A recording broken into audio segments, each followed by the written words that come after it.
welcome back to the Optage channel, everyone. Now in today's video we're going to be speaking on the PlayStation 5 console, and in specific why, in my personal opinion, I think this is the perfect console with the lackluster quality of game library. Now hear me out.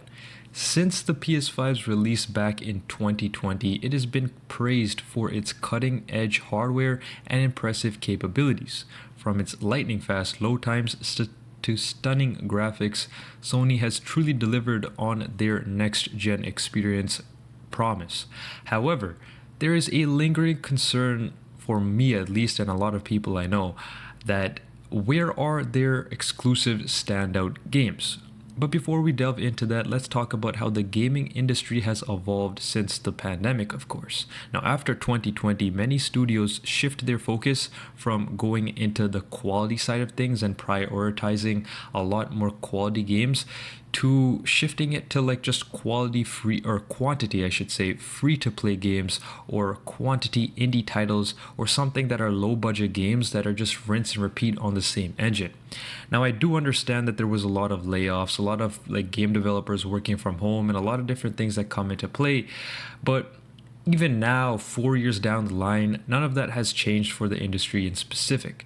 And the console itself, the PS5, don't get me wrong, it is the most perfect software experience that I ever experienced on any PlayStation console. I love how you can go back on the PS Plus and play some good quality, PS1, PS2, PS3, even PSP games. But not only that, you can play like 99% of PS4 games on your PS5, which just makes it a very, very good console to purchase, even in 2024.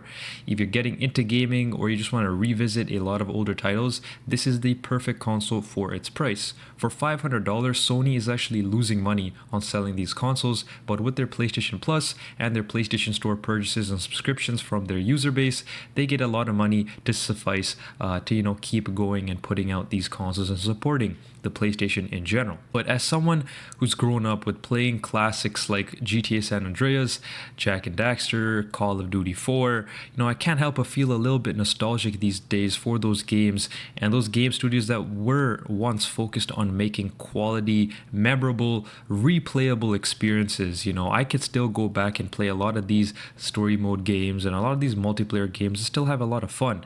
But nowadays, I get like Spider-Man 2, for example, the new one, and I played on the PS5 once, right? I live in Canada, so I spent like $80-90 on it, and I played it once, and I never played it again. There's just no replayability factor. There are some gems here and there, like Uncharted, that I can replay, or like Last of Us that I can replay, but a lot of those games just don't have that replayability factor these days. You platinum it once and then you just move on to the next, And that is something that I definitely miss about the PlayStation 2 and the PlayStation 3 games. And with the PS5 console, ever since we got it back in 2020, has there really been like a PS5 console exclusive that is just stunning and amazing that is not also available on the PS4? Like Horizon Zero Dawn available on the PS4, Spider-Man available on the PS4, Last of Us available on the PS4, God of War Ragnarok available on the PS4, Ghost of Tsushima came out first on the PS4. All these great titles that we praise for the PS5 are also available on the PS4. Now I understand, that Sony wants to make their money, they need to monetize their experience, and more than 50% of player bases on the PlayStation side of things still own a PS4 and play on a PS4. There's a lot of countries where it's still very hard or expensive to purchase or import a PS5 console, even 4 years later. But that doesn't mean that a lot of game studios should still be focusing on the old gen. We've seen that shift from PS3 to PS4 pretty quickly, maybe 4 or 5 years down the line, and we're hitting that now, right? That has been 4 or 5 years since the PS5's original release, and now we should be shifting our focus.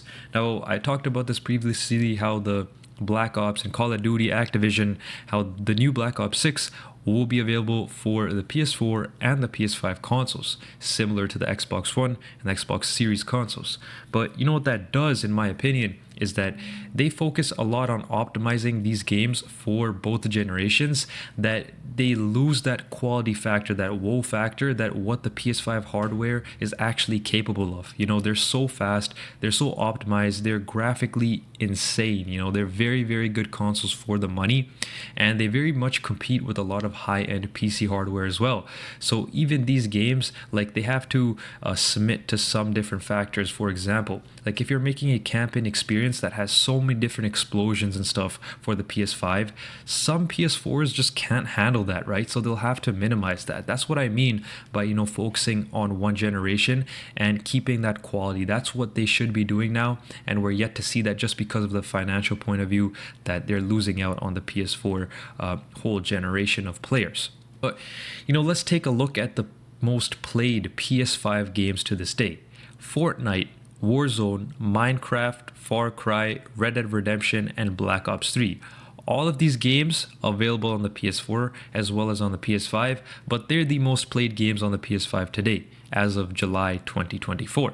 So it just goes to show, you know, where are the PS5 or Xbox Series S or X exclusives, you know, that showcase what the console is truly capable of.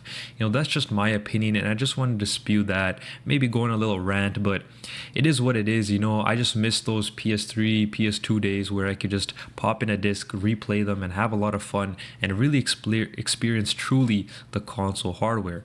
But, you know, undoubtedly, the PS5 represents a technological leap forward for the whole generation, going into the PS5 Pro and inevitably the PS6, but it leaves much to be desired when it comes to high-end exclusive quality titles for the platform. Sony's commitment to its cutting-edge hardware is commendable, you know, aside from the stick drift and whatever, but it is still has a decently strong library. I just wish that it had more exclusive games that are solid and fun to play, you know, and a little bit more of a replayability factor, and not too much focus on like the loot boxes or all of the monetization things that they do nowadays with these games. But, you know, that was my point of view. What do you guys think about the PS5? And does it still live up to its hype in 2024? And do you agree with me that it is the perfect console, but with a lackluster lineup for its own exclusive titles? Let me know your thoughts down below.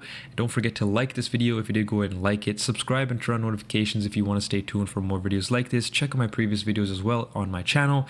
It's been your boy Optage. I'll be catching you guys in my next video. Goodbye.